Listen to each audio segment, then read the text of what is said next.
சற்று முன் வெளியான தகவல். கலைஞர் மகளிர் உரிமைத் தொகையில் ஒரு முக்கியமான தகவல் வெளியாகியுள்ளது. அதாவது, கலைஞர் மகளிர் உரிமைத் தொகை திட்டத்தில் புதிதாக இணைப்பவர்களுக்கான விண்ணப்ப பதிவு முகாம்கள் தமிழ்நாடு முழுவதும் ஜூன் 4ஆம் தேதி 9,000 இடங்களில் நடைபெற உள்ளது. அதை பார்க்கறதுக்கு முன்னாடி நீங்க நம்ம சேனலை சப்ஸ்கிரைப் பண்ணாம இருந்தீங்கன்னா மறக்காம லைக் பண்ணிக்கோங்க, சப்ஸ்கிரைப் பண்ணிக்கோங்க.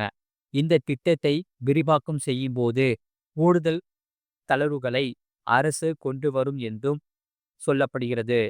இதனால் விடுபட்டவர்களுக்கு ரூபாய் 1000 கிடைக்க உள்ளதால் பெண்களிடம் மிகுந்த எதிர்பார்ப்பும் மகிழ்ச்சியும் ஏற்பட்டு உள்ளது.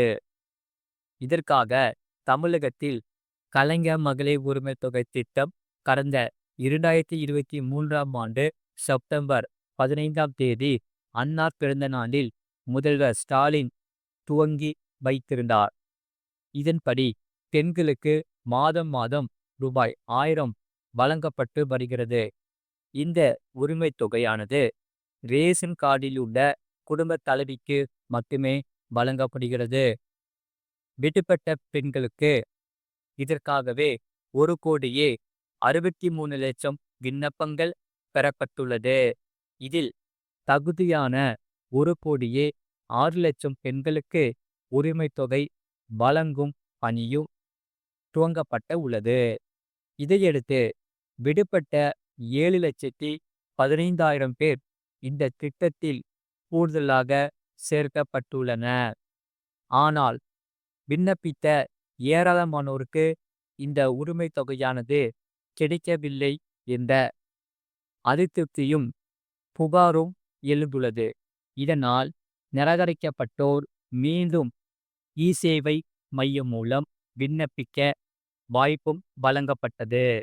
இப்போது 11,86,000 விண்ணப்பங்கள் பெறப்பட்டு அதிலும் 1,48,000 பெண்கள் கூடுதலாக இணைக்கப்பட்டுள்ளனர். தற்போதைக்கு 1,14,00,000 பெண்கள் உதவித்தொகையை பெற்று வருகிறார்கள். எனினும் 2,26,14,025 பேரால் 1000 ரூபாய் பெற முடியவில்லை. இதற்காக ரேஷன் கார்டுகள் விநியோகமும் நிறுத்தி வைக்கப்பட்டது. பிறகு மறுபடியும் வழங்கப்பட்ட நிலையில் புதிதாக ரேஷன் அட்டை வாங்குபவர்களும் இந்த திட்டத்தில் இணைய வேண்டியிருக்கிறது. இதற்காக முதலமைச்சர் ஸ்டாலின் ஒரு உத்தரவு தெரிவித்துள்ளார். அது என்னவென்றால், மார்ச் மாதமே பட்ஜெட் கூட்டத்தொடரின் போது அடுத்த 3 மாதங்களில் உரிமைத் தொகை திட்டத்தில் புதிய பயனாளர்கள் இணைக்கப்படுவார்கள் என்று நடந்து முடிந்த சட்டப்பேரவையிலும் அறிவிப்பு வெளியானது. அதன்படியே தகுதியான விடுபட்ட பெண்களுக்கு உரிமை தொகையை வழங்க அரசு முடிவு செய்துள்ளது. பெண்களிடம் இருந்து பெறப்படும் விண்ணப்பங்களை உடனடியாக ஆய்வு செய்து 2 மாதத்திற்குள் அவர்களது உரிமை தொகையானது வழங்க வேண்டும் என்று முதலமைச்சர் மு.க.ஸ்டாலின் உத்தரவிட்டிருந்தார். அதன்படியே 4ஆம் தேதி முதல் இதற்கான அதாவது ஜூன் 4ஆம் தேதி முகாம்கள் தமிழகம் முழுவதும் 9,000 இடங்களில் நடைபெற உள்ளது. இதில் அதிகபட்சம் 15,00,000 பேர் வரை புதிதாக சேரக்கூடும் என்று தெரிகிறது. இதனால் மக்கள் மிகவும் மகிழ்ச்சி அடைந்துள்ளனர். கடந்த முறை மகளிர் உரிமைத் தொகை விண்ணப்பங்களை பொறுத்தவரை ரேஷன் கடைகள் மூலம் வழங்கப்பட்டது. ஆனால் இந்த முறை மக்களுடன் முதலமைச்சர் திட்டத்தின் கீழ் மனுக்கள் பெறப்படுகிறது. சரி, இப்பொழுது விண்ணப்பிக்கும் ஆவணங்கள் என்னென்ன என்பதை இங்கே பார்ப்போம். விண்ணப்பிக்க தேவையான ஆவணங்கள் அடையாள அட்டை, வங்கி கணக்கு விவரங்கள் மற்றும் குடும்ப அட்டை போன்றவை ஆகும். பூர்த்தி செய்யப்பட்ட விண்ணப்பங்களுடன் தேவையான ஒரிஜினல் ஆவணங்களையும் நடைபெறும் விண்ணப்ப பதிவு முகாம்களுக்கு கொண்டு வந்து அங்குள்ள அலுவலரிடம் அதை காட்டி ஆன்லைன் மூலம் விண்ணப்பித்து கொள்ளலாம். அத்துடன் விண்ணப்பத்தின் தற்போதைய நிலை குறித்தும் இணையதளம் மூலம் தெரிந்து கொள்ளலாம். இந்த முகாம்கள் இலவசமாக நடத்தப்படுவதால் எந்த ஒரு கட்டணமும் செலுத்த தேவையில்லை.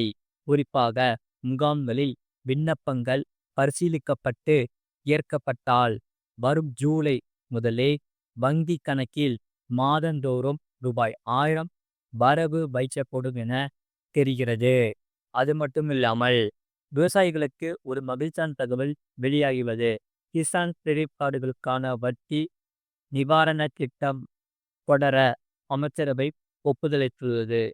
அதாவது MISS திட்டத்தின் கீழ் கிசான் கிரெடிட் கார்டு மூலம் விவசாயிகள் 7% மலிவு வட்டி விகிதத்தில் ரூபாய் 3 லட்சம் வரை குறுகிய கால கடன்களை பெறலாம். இதற்காக தகுதியான வங்கிகள் மற்றும் கடன் நிறுவனங்களுக்கு அரசாங்கத்தால் 1.5% வட்டி தள்ளுபடி வழங்கப்படுகிறது.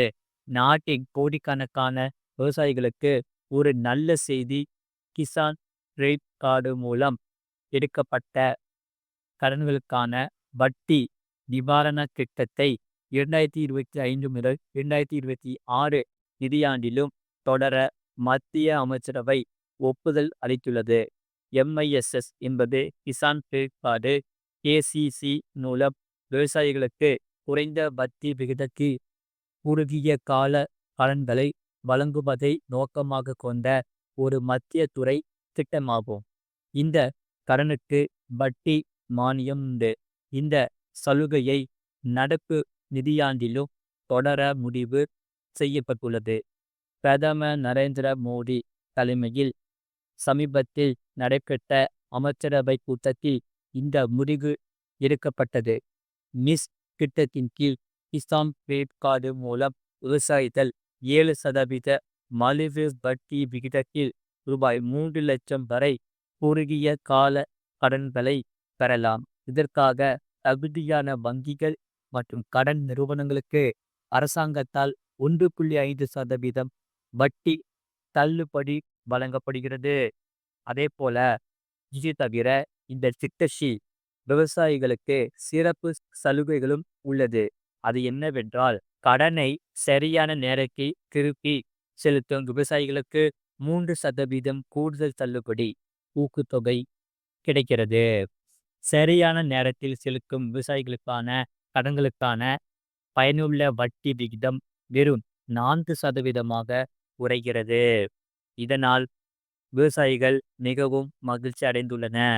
வேளாண்மை மற்றும் விவசாயிகள் நல அமைச்சகம் வெளியிட்டுள்ள அறிக்கையில், இந்த திட்டத்தில் மேலும் எந்த மாற்றங்களும் செய்யப்படவில்லை என்று கூறப்பட்டுள்ளது. தற்போது நாட்டில் 7.75 கோடிக்கும் அதிகமான கிசான் கிரெடிட் கார்டு கணக்குகள் உள்ளன. இதில் மிஸ் திட்டத்தின் விரிவாக்கம் குறித்து அதிகாரிகள் கூறுகையில், நிறுவன வழிகள் மூலம் குறைந்த விலை கடன்கள் தொடர்ந்து கிடைப்பதை உறுதி செய்வதற்கு மிஸ்ஸின் விரிவாக்கம் முக்கியமானது என்று தெரிவித்தனர். இது போன்ற செய்திகளை உடனுக்குடன் அறிந்து கொள்ள மறக்காம சேனலை சப்ஸ்கிரைப் செய்யுங்கள். மற்றவர்களுக்கு தெரியப்படுத்த ஷேர் செய்யுங்கள்.